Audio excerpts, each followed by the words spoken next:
난 기뻐 말로 다 못하네 주 앞서가며 길을 만드시네.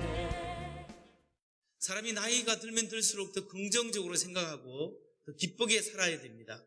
그래서 우리가 기쁘게 살아야 되는데 우리 사회가 기쁘게 살지 못하도록 나이가 들면 여러 가지 불합리하고 안 좋은 조건들도 많습니다. 그런데 우리 사회에 어른들이 많아지고 노인 인구가 증가되니까 노인 문제가 생기는데 그 중에 하나가 노인 학대 문제입니다.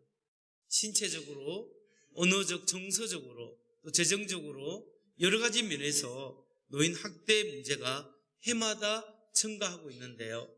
지난해만 수치가 조금 줄어들었지 보건복지부 발표에 의하면 계속적으로 해마다 이런 노인 학대 문제가 이렇게 많아지는 추세라고 합니다. 그렇다면 과연 누가 노인들을 학대할까요?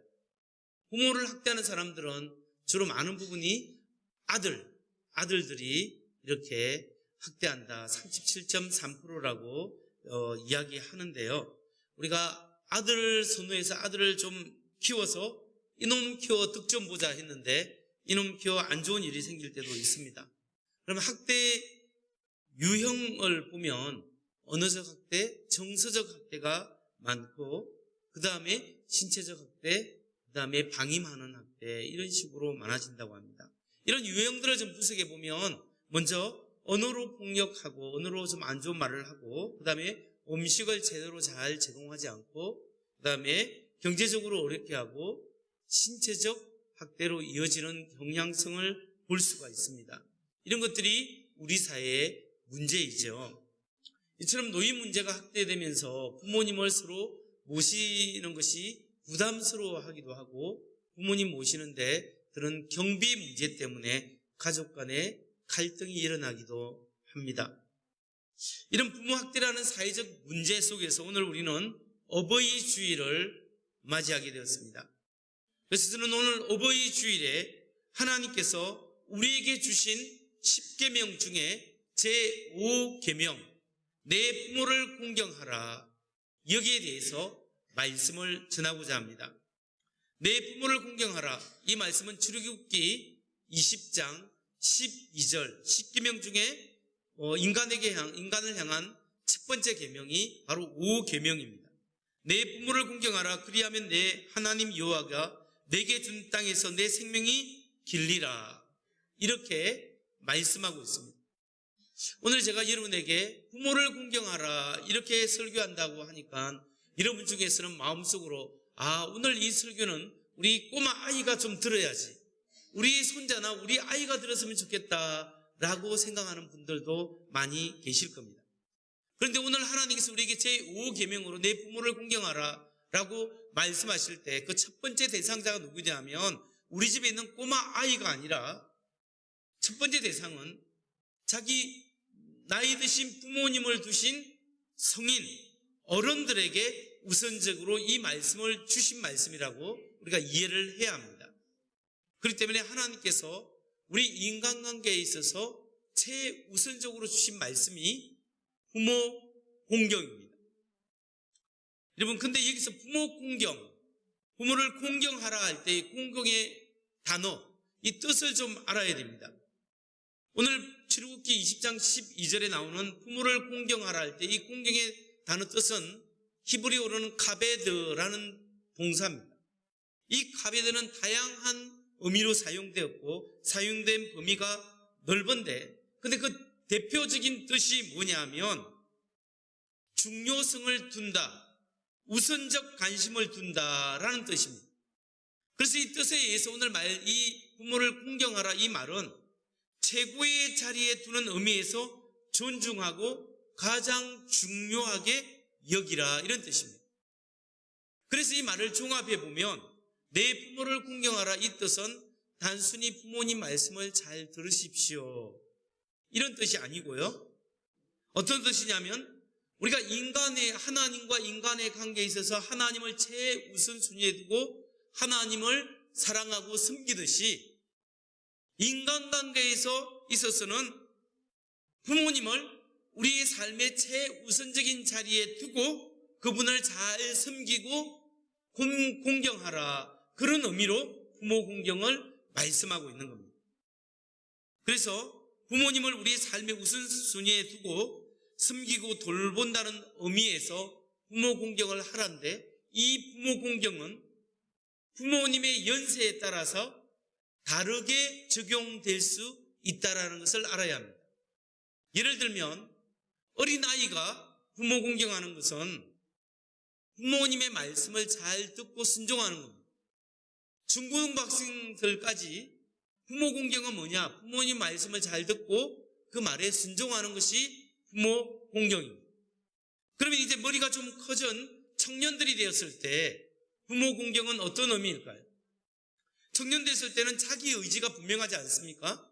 그러니까 자기 의사가 있지만 부모님의 의사, 부모님의 의중을 좀 잘 새겨드리고 존중해야 되는 것이 부모 공경입니다. 그러면 이제 청년이 아니라 자기가 나이가 들었고 성인이 되었고 부모님의 연세가 많이 되었을 때 부모 공경은 어떤 의미로 다가올 수 있을까요?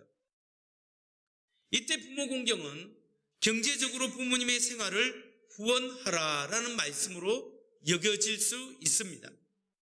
그래서 오늘 말씀, 내 부모를 공경하라는 이 말씀을 통하여 부모님의 노후에는 경제적으로 후원하는 것이 부모님을 공경하는 것이다. 이 말씀을 우리가 잘 이해하기를 원합니다. 성경은 우리가 나이가 들어 늙은 부모님들을 경제적으로 잘 후원하고 생활비를 드림으로써 부모 공경을 해야 된다고 가르치고 있습니다. 연로하신 부모님을 공경하는 가장 기본적인 방법이 뭐냐? 부모님의 생활을 잘 할 수 있도록 생활비를 제공하는 것이 부모 공경의 시작이라는 겁니다. 여러분, 우리 그리스도인으로서 우리가 부모를 공경할 때 다음에 두 가지 사실을 잘 생각해야 합니다. 먼저 첫 번째 하나는 우리 부모님들을 경제적으로 돌보는 것은 하나님의 성전에 드리는 헌금보다 더 우선시 된다는 사실을 알아야 한다는 겁니다. 하나님께 드리는 헌금만큼 중요한 것은 경제적으로 어려운 형편에 있는 부모님께 경제적으로 도와드리는 것이 중요하다는 사실, 그것이 부모님께 드리는 것이 정말 중요하다는 것을 우리가 알아야 한다는 것입니다. 이 말씀은 하나님께 드리는 헌금을 소홀히 하라라는 뜻이 아니라 하나님께 드리는 헌금만큼 부모님을 잘 보살펴 드리는 것이 중요하다는 겁니다. 마태복음 15장 1절에서 6절 말씀을 한번 보면요, 그때에 바리새인과 서기관들이 예루살렘으로부터 예수께 나와 이르되 당신의 제자들이 어찌하여 장로들의 전통을 범하나이까? 떡 먹을 때 손을 씻지 아니하나이다. 대답하여 이르되 너희는 어찌하여 너희의 전통으로 하나님의 계명을 범하느냐? 하나님이 이르셨으되 내 부모를 공경하라 하시고 또 아버지나 어머니를 비방하는 자는 반드시 죽음을 당하리라 하셨거늘 너희는 이르되 누구든지 아버지에게나 어머니에게 말하기를 내가 드려 유익하게 할 것이 하나님께 드림이 되었다고 하기만 하면 그 부모를 공경할 것이 없다 하여 너희의 전통으로 하나님의 말씀을 피하는도다. 여러분, 이 말씀에 보면 예수님과 바리새인의 논쟁이 나오고 있습니다. 이 논쟁의 발단이 뭐냐면 하나님의 말씀이 있고 이 말씀을 잘 지키기 위한 장로들의 전통, 어른들의 그 율법 전통, 시행 규칙이 있어요. 하나님의 말씀이 우선이고 시행 규칙은 나중에 사람들이 이렇게 하면 좋겠다라고 하는 그런 참고서인데 이 바리새인들은 참고서를 하나님 말씀 위에보다 더 올려놨습니다. 그래서 그들이 하는 말이 뭐냐면 바리새인들이 예수님을 모함하고 시비를 거는 말이 뭐냐면 왜 당신의 제자들은 음식을 먹을 때, 빵을 먹을 때 손을 씻지 않고 빵을 먹습니까? 장로들의 전통에 의하면 정결 예법에 의해서, 거룩의 예법에 의해서 반드시 손을 씻고 빵을 먹도록 되어 있는데 왜 당신들은 그 전통을 어깁니까? 라고 질문을 한 겁니다. 이 도전에 대해서 예수님이 하시는 말씀이 뭐냐면, 어떻게 해서 여러분들은 여러분의 전통 때문에, 장로들의 전통 때문에 하나님의 말씀 자체를 파괴시키느냐라고 되묻고 있습니다. 무슨 말이냐면은 하나님께 분명히 하나님께서 내 부모를 공경하라고 말씀했는데 부모님께 드려야 될 그 돈을 하나님께 드렸다고 하기만 하면 부모님께 드리지 않아도 된다고, 이렇게 왜 나쁜 가르침을 통해서 부모 긍경의 율법을, 하나님의 말씀을 폐지시키려고 하느냐라고 책망하고 있는 거예요. 이런 이 말씀을 통해서 알 수 있는 것은 2000년 전이나 지금이나 늙으신 부모님들을 잘 모시려고 하지 않는 경향성이 있는 것 같습니다. 그래서 어떤 사람들은 하나님께 성전을, 그 사회적 분위기 때문에 성전에 헌금을 바쳐야 되거든요. 그러니까 하나님께 이렇게 헌금을 바치고 부모님께 또 생계비를 드리려니까 부담스러우니까 하나님께 바쳤다라고 말하기만 하면 부모님께 안 드려도 된다라고 합리화시키는 사람들이 있었고, 또 성경을 가르치는 사람들이나 성전 지도자들 중에서 여러분이 하나님께 드리기만 하면 부모님께는 안 드려도 됩니다 라고 가르친 사람이 있었습니다. 그래서 예수님은 이것이 바로 잘못된 가르침이요 위선이다 라고 책망하는 거죠. 부모에게 드려고 부모를 공경하고 부모님을 잘 보살펴 드려야 될 그 책임을 회피하는 것, 자기 이권과 이익 때문에 부모님께 드리는 그 부담감을 덜하기 위해서 하나님께 드렸다라고 합리화시키면서 하는 그 행동을 잘못되었다, 위선이다라고 이야기한다는 거죠. 여기서 예수님의 말씀은 하나님께 드리는 헌금이 중요하지 않다라는 것이 아니라 하나님께 드린 것을 핑계 삼아 부모님을 경제적으로 돌봐야 될 의무를 회피하는 이기적인 마음, 그것을 비판하고 공격하고 있는 겁니다. 여러분, 여기서 예수님은 분명하게 부모를 공경해야 된다는 것과 경제적인 것을 연결시키고 있다는 겁니다. 부모 공경은 마음으로부터 나와서 물질로 표현되어야 합니다. 하나님께 드리는, 어쩌면 하나님께 드리는 헌금보다 먼저 해야 할 것은 부모님의 생활 형편을 살펴주는 것이다. 이것이 성경적인 가르침입니다. 이렇게 가르치면 교회 헌금이 줄어들 위험성이 있음에도 불구하고 이것이 하나님께서 우리에게 주시는 말씀이에요. 그러니까 우리가 하나님께도 잘 헌금해야 되지만 부모님의 생활을 살피는 것이 그 정도로 중요하다는 것을 우리가 인식하고 부모님을 잘 공경하는 성도님 되시기를 주의 이름으로 축원합니다. 하나 더 우리가 분명히 알아야 될 사실은, 우리가 부모님을 경제적으로 잘 돌봐드리는 것은 우리가 진정한 믿음을 가졌다는 것을 나타내는 믿음의 증거라는 것입니다. 여러분, 믿음이 좋은 사람은 부모님을 잘 돌봐주는 사람이요, 부모님께 용돈을 잘 드리는 사람이 믿음이 좋은 사람이에요. 디모데전서 5장 3절에서 8절 말씀을 보겠습니다. 참 가부인 가부를 존대하라.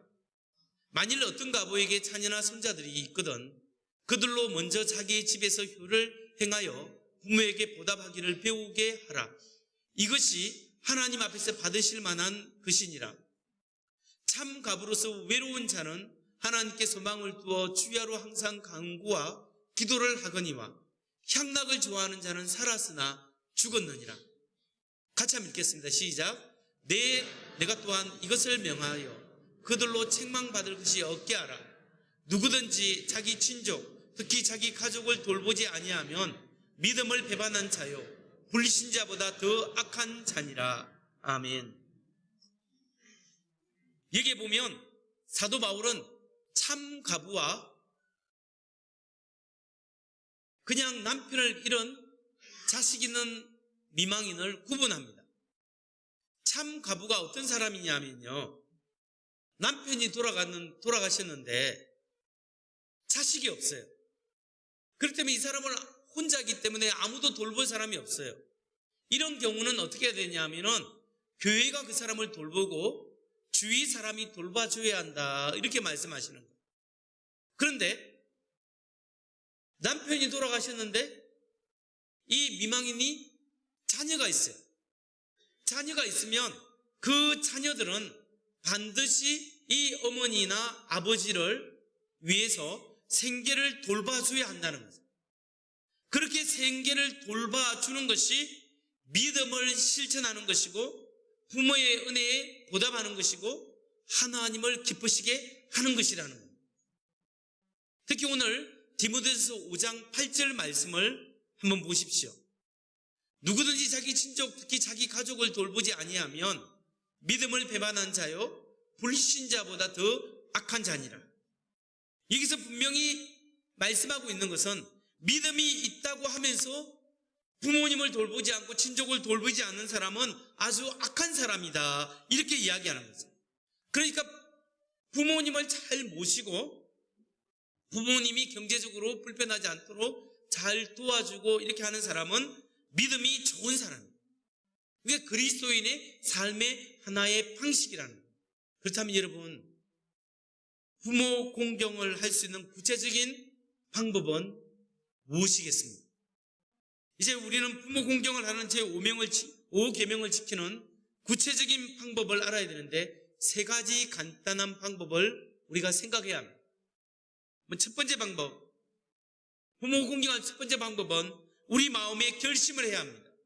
우리 부모님이 경제적으로 필요한 것이 있으면 내가 돌봐드려야 되겠다. 이걸 스스로 결심하고 부부가 함께 합심해서 합의해야 합니다. 그래서 부모님의 필요를 채워주겠다라는 항상 태도를 가지는 것이 먼저여야 합니다. 두 번째 방법은 구체적으로 부모님께 얼마씩 드려야 하겠다고 결정하고 결단해야 합니다. 매달 드리든지 분기별로 드리든지 어떤 때 드리든지 간에 부모님께 경제적으로 지원해야 할 것을 결심해야 됩니다. 그렇게 함으로써 우리는 부모 공경을 시작할 수 있습니다. 그런데 여러분, 어떤 부모님들은 자녀보다 훨씬 더 경제적으로 부유한 분도 있지 않습니까? 훨씬 더 부유한 분이 계시지 않습니까? 그래도 부모님께 드려야 할까요? 그래도 용돈을 드려야죠. 근데 어떤 부모님들은 이렇게 경제적으로 부유하기 때문에 그런 부모님께는 어떻게 부모 공경을 실천할 수 있을까요? 사람이 나이가 들면요, 경제적인 문제, 건강의 문제, 정서적인 외로움이 가장 큰 문제입니다.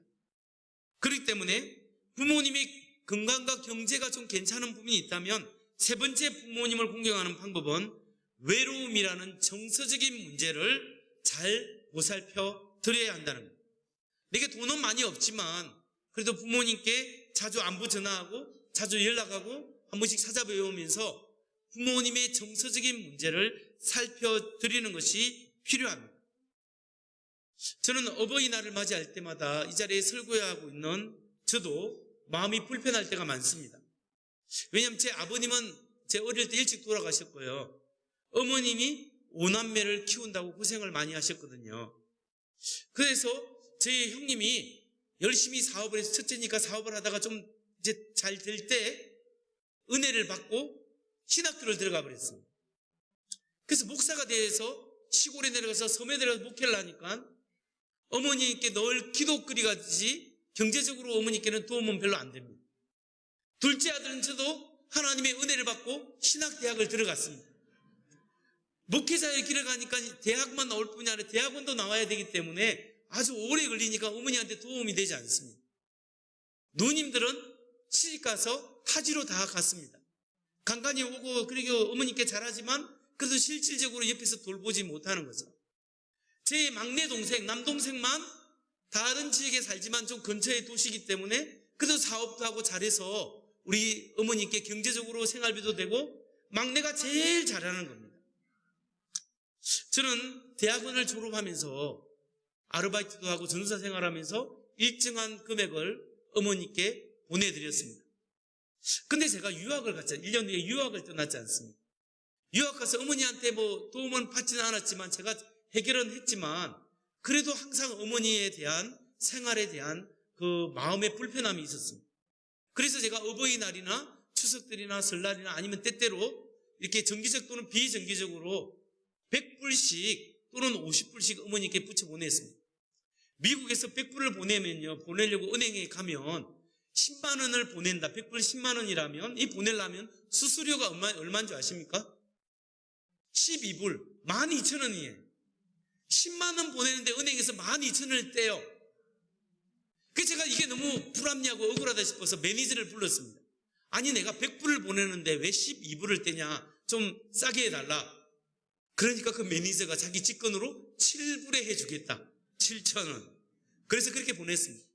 근데 그렇게 하다 보니까 너무 이게 수수료가 많은 것 같아서 간단한 선물을 약을 사서 이렇게 보낼 때 그 안에 안 보이게 꾸깃꾸깃 구겨가지고 그 돈도 함께 100불로 보냈는데 우리 어머니께서 은행 가서 바꿀 때 이게 우리 아들이 미국에서 보낸 돈인데 이게 얼마 되는 줄 아십니까? 하면서 얼마나 할까요? 은행 직원한테 그렇게 이야기했답니다.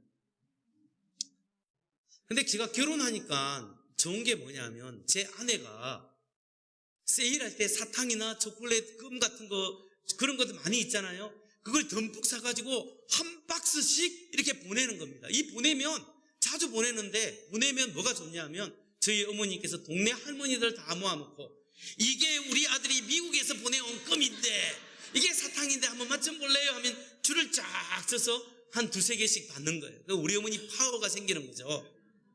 그래서 어머니와 장모님께 보냈는데 그 담당 직원이 우체국 직원이 저보고 장사하냐고 물어보더라고요. 우리가 세일할 때마다 듬뿍 사가지고 그걸 보내드렸거든요.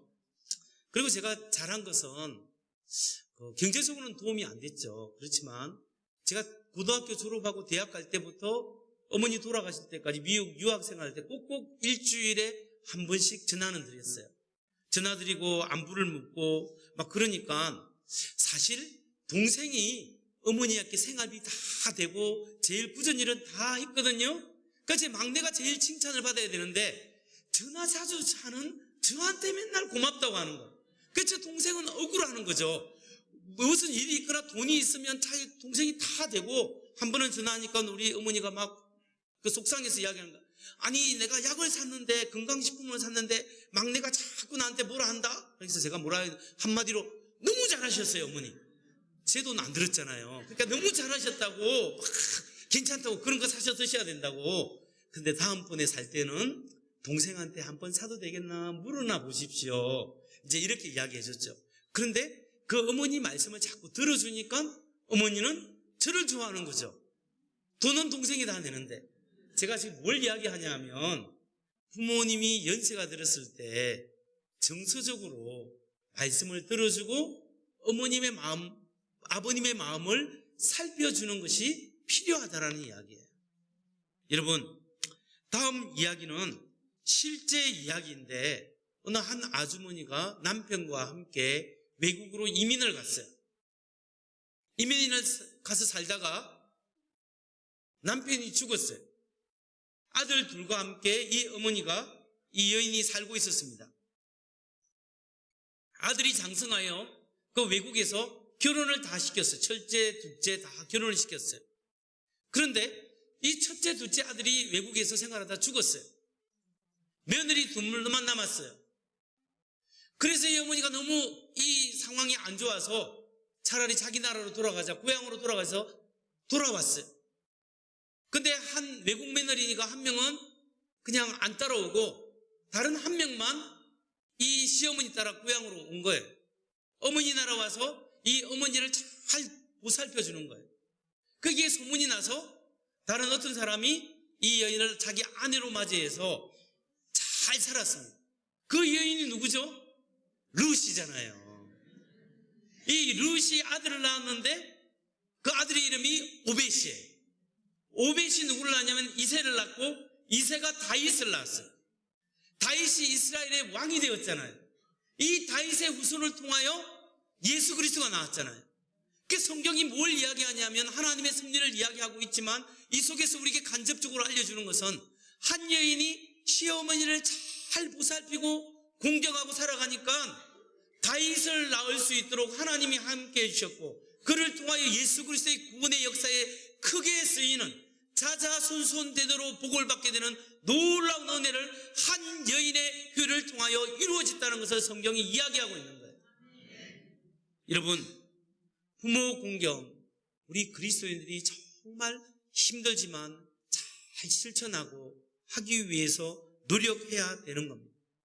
말씀을 마칩니다. 부모 학대가 늘어나고 있는 이 시대에, 또 자기 자신을 위해서 사는 이기적인 삶을 살아가는 이 시대에 하나님께서 우리 그리스도인에게 원하시는 기본적인 삶의 자세가 무엇입니까? 그것은 부모님 공경으로부터 시작된다. 우리가 돈이 많이 있어서 부모님께 많이 드렸으면 좋겠지만 내가 할 수 있는 부분부터 부모님의 마음을 살피고 생각하고 함께하고 함께 기도하고 함께 이루어나가는 그런 복된 가정 이루시기 바랍니다.